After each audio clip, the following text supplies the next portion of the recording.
Hi folks, and welcome to my shop. Today we're going to be building a new top for my desk where the design magic happens. Okay, so here's my raw material. I found some really nice figured walnut lumber that I'm going to use for this desktop build project. Pretty cool. The next step is to joint at one side of each of the boards that we've decided to select for patterning.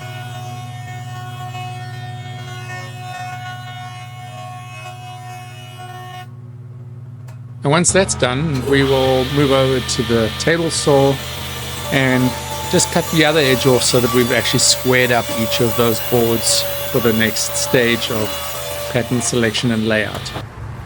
Okay, so now that we have jointed and trimmed our boards to be square and parallel, the next step is probably the most important one, and that is selecting which ones we want to use and which direction they should be facing for the best finished look ultimately. Fortunately, I'm only looking to finish my top to 26 inches, so I have quite a lot of spare material here, which means I can choose carefully. What I'll try and do is mark where there's issues like little dents and possibly places that might look bad on the top. I'll also be looking at the direction of the grain pattern so that I can try and get a wave rather than have them all going the same way to prevent any cupping. And I'll also flip backwards and forwards between the sides to see, there I've already flagged there's a problem in that piece over there.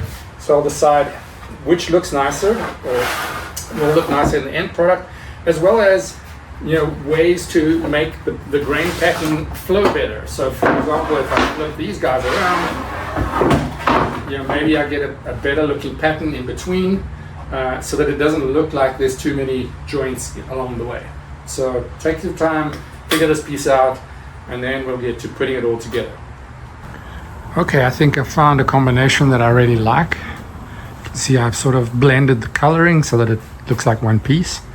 Now I will do another cleanup of some of the jointing to make sure that the joints are absolutely tight. Okay, the joints are all nice and tight now, and I'm ready to get this connected. So I mentioned dominoes. Of course, you can use dowels or biscuits as well if that's what you've got available. I prefer dominoes, but the reason you need to do that is wood is just naturally not very straight, and so to make sure that your boards join nice and flat all the way down your glue line, you can see how raised that is there, but with a bit of pressure it goes flat. We want to make sure that we have a mechanism to attach them properly. Okay, it's time to cut the dominoes into the planks.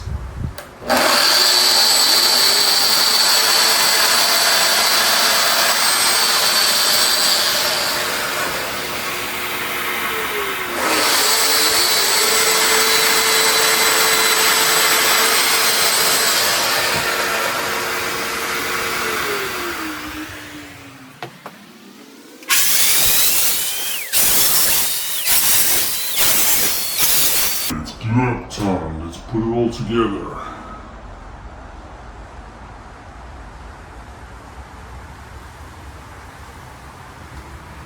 Yep, so glue up time can be a little bit like watching paint dry. Who says we can't have a little bit of fun along the way?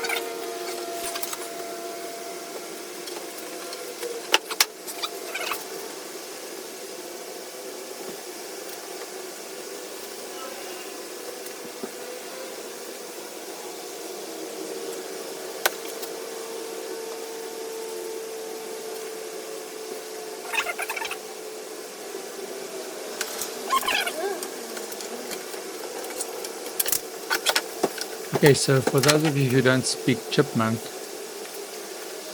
I'm just going through the process of applying and spreading the glue and then putting in the dominoes to do the connections.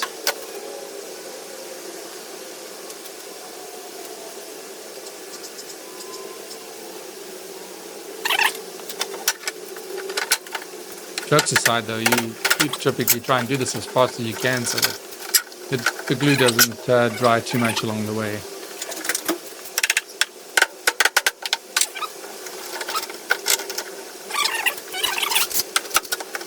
Adding clamps to make sure that we pull it all together, but some on the top, some on the bottom to even it out so that it doesn't force it to bend in one direction. That could throw the whole thing off. Also much easier to pick up a lot of the glue while it's busy in the setting phase.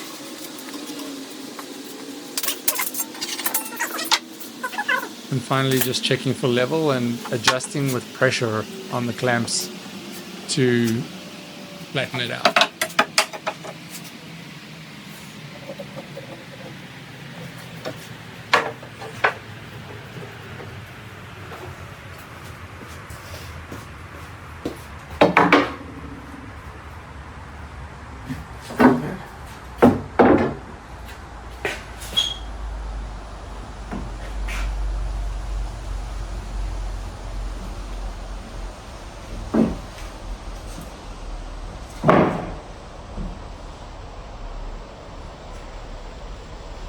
At this point, it's easy enough to flip it up on its end and get rid of some of the excess glue on the bottom side as well.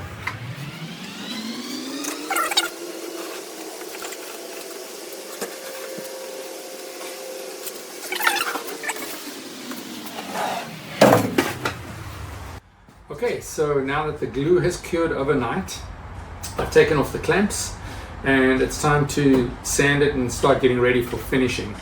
I checked with a straight edge that the joints actually fit pretty nicely. I don't need to use my slab flattening jig to plane the top of it.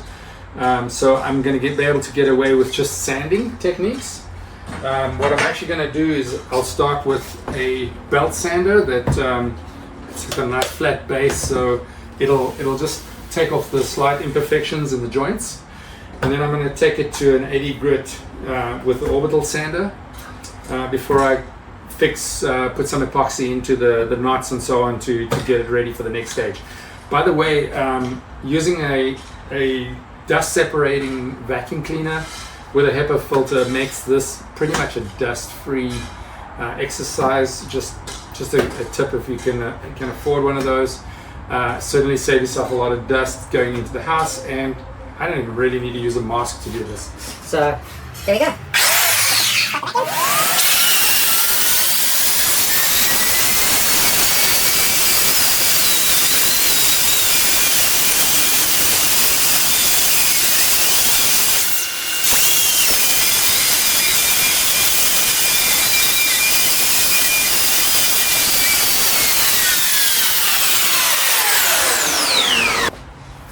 Okay, that's enough of the belt sander. We'll use the orbital sander to go to 80 grit, as I said, and we'll finish it up finally once we're done with sizing and everything else. So let's get at it.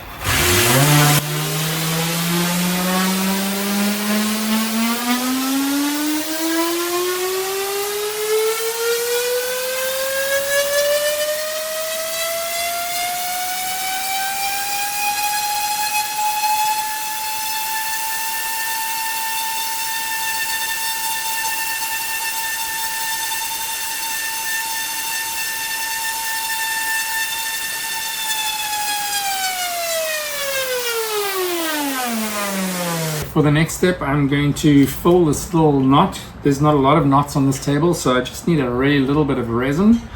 I'm just using a simple 1-to-1 resin for patching these holes. And then I'm just using some black dye to put into this hole here so that it's not too obvious.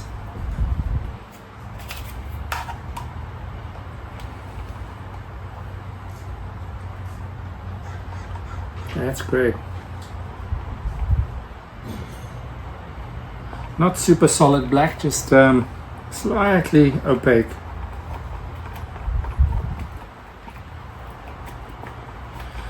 Trick here is mix it properly, make sure the two parts mix really well. Okay, so we poured the resin yesterday and left it to set overnight. It feels pretty hard, and you can see from the leftovers this is pretty much set. Now, before it gets too rock hard, we're going to sand it again and use the two-step process that we did yesterday. So you'll also notice now that we've come up a little closer that I remember I said don't be too shy to overfill. In fact, it looks like it's sunk a little more than I'd hoped. I had filled it up quite a lot. It seems to have traveled out a little and sunk. Hoping that there's enough. We'll only know when we sand it, and if necessary, we'll have to top it up some more.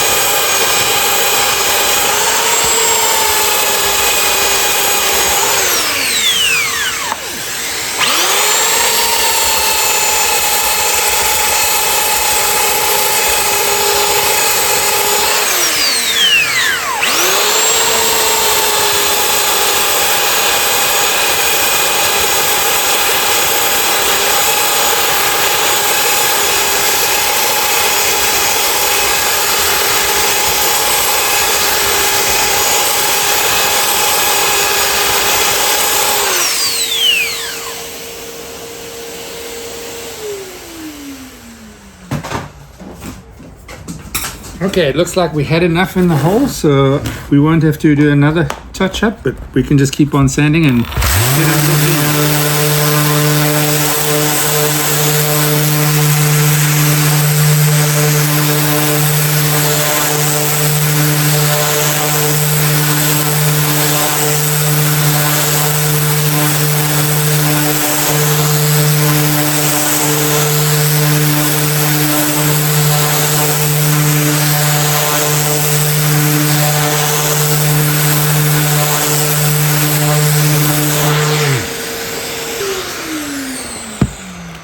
Let's take it up to 220 grit. You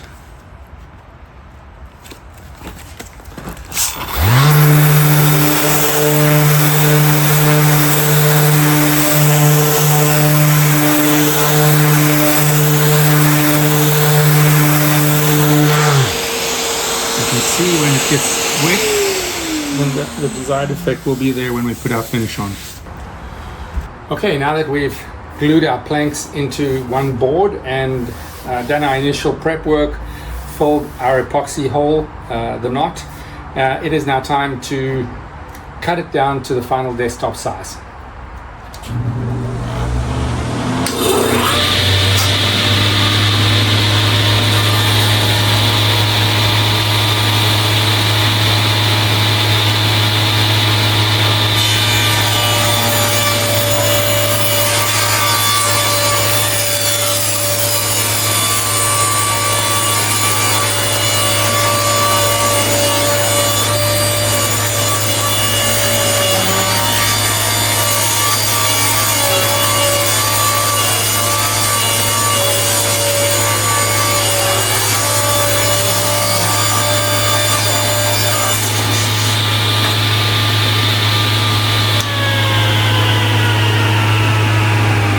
I will say these clamp downs from JSM really make it easier to do a one-person job and hold it nice and tightly up to the fence.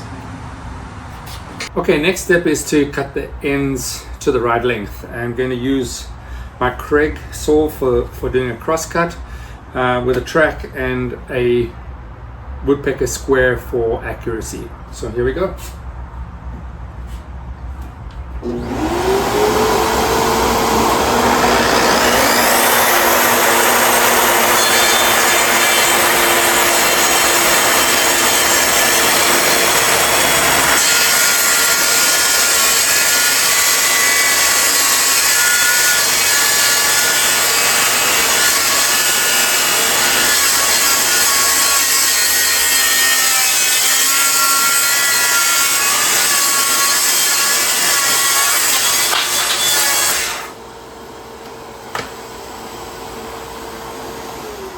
Okay, same on the other side, and then I'll use a router to clean it up nice and smooth. Okay, so the best way that I've found to square up a crosscut end like this is with a router and a long bit up against a guide, which I've set up with my square. So let's cut it.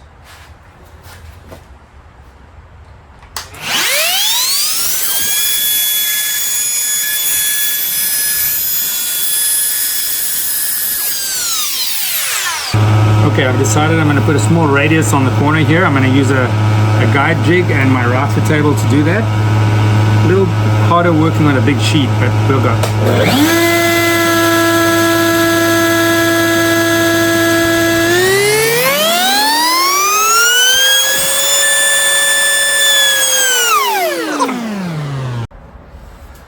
All right, just finishing the top edge with a little round over and the hand router.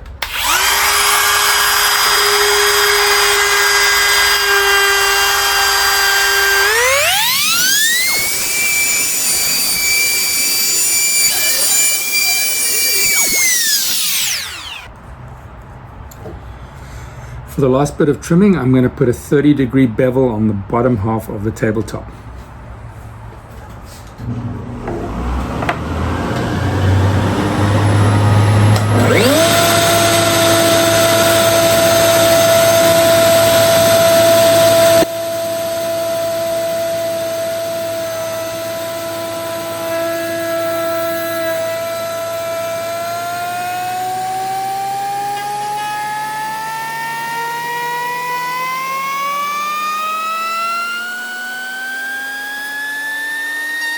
While editing this, I realized it doesn't look super safe. Recognizing that routers are very dangerous, please keep your fingers as far as you can away from the work and be safe.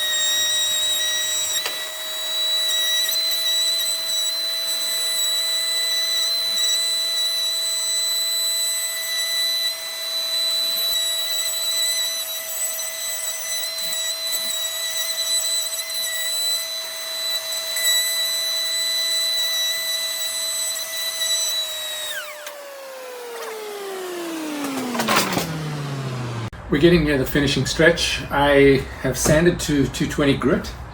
I've done actually 2 rounds of spraying on water to raise the grain, letting it get dry, sand it again, and now doing the final sand, and then we're gonna start applying some finish.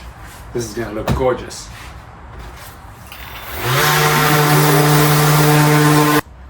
Time to apply the finish coat now. Normally I would go for a Rubio monocoat for a project like this. It's fairly pricey, but I discovered something that looks pretty much identical in terms of how it's packaged and the write-ups, and about half the price, which is a Natura 1 coat. So I'm going to try this time and see how this works out. It's a personal project, so if I don't like it, I can always replace it, I guess. All right, let's start by mixing. It's the same sort of idea. We do a 3-to-1 mix. I've already shaken this up well. I prefer the pourer, just by the way, on this one than on the regular Rubio cans. All right, let's just see. I don't want to make too much because it usually goes pretty far.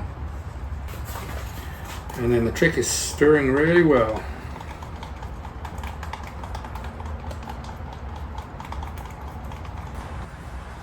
Gloves on for this part of the exercise. I usually use a combination of a spreader and a little white scrubber.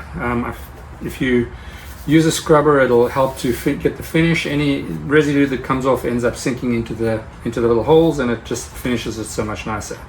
So we can usually start by pouring a bit on.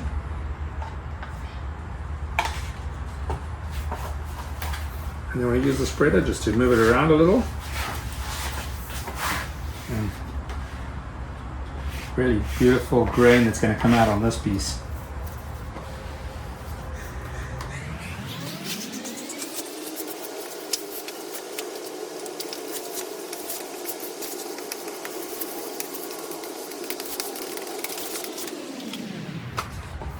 All right.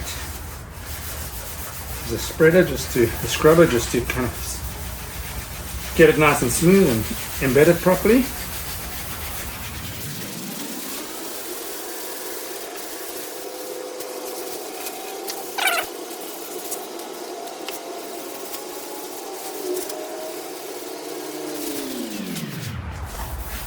All right, I'm going to keep going, and then after a few minutes I'm going to hit it with a buffing pad as well. I lost the clip, but I used a buffing pad on a polisher to finish it nice and smoothly top and bottom. Now that we have the finish applied, it's time to start putting it all together. You can see a closer up view of the kind of edge profile that I did here with that 30-degree undercut. The finish has come out really nice. The top feels really smooth, and it's time to start assembling the pieces. So I've got frame to assemble to the table. I've got a control for the power lift. I'm also going to add a couple of cable holders underneath. To attach the lift base to the top, I'm actually going to use these threaded inserts along with little hex screws that ultimately will allow me to make this something that I can take apart if I'm moving, to make it easy.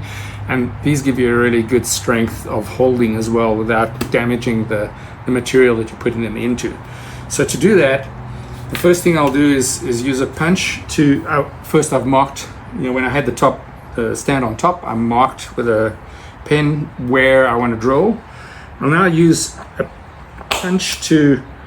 pressure punch, basically to give me a nice starting point so that my drill bit doesn't roam at all.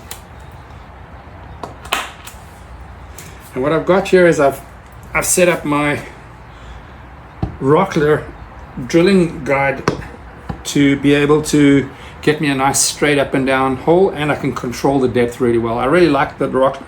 It's a heavy unit, which means there's no chance of it sliding around and doing something I didn't want it to do. So basically what I'm just doing is lining it up with my punch hole, and then I've already set the guide to the depth I want, so it's pretty straightforward on each one. Then I can just heat it up, and there we're ready to put in a threaded insert with a little bit of glue. So I'm going to go ahead and drill up the whole table and then get on with the next step.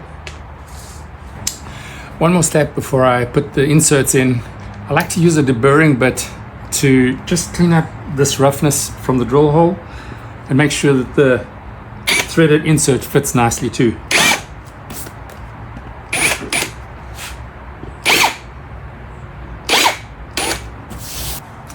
Let's go ahead and put some of these threaded inserts in. Rag, always good. If I'm going to mess anywhere, if there's any chance of me messing, I probably will. So some people use epoxy for this, but honestly, just putting some wood glue on, this will bond the material. This is not going to go anywhere anyway. This is just really ensuring a really good tight fit, that it doesn't come loose. Some good wood glue is going to do the trick just as well.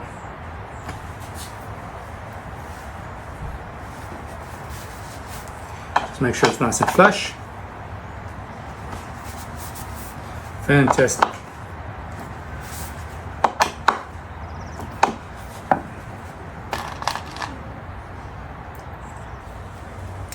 With the threaded inserts, it's pretty simple now to just put in the screws into their nuts, essentially. I would advise to not over tighten at this point. This is natural wood. It used to be an MDF top, but this will shrink and expand over time, so allow some flexibility for that to happen. This is really just holding it nice and flat, but not necessarily locking it 100% down. All that remains to be done now is putting it together, adding my equipment. This has been a really fun project, and thank you so much for joining me. I hope you learned a few things. I will also add into the comments below all of the pieces and tools that I used. See you soon. Thanks again for watching, and remember that any day in the shop is better than a day in the office.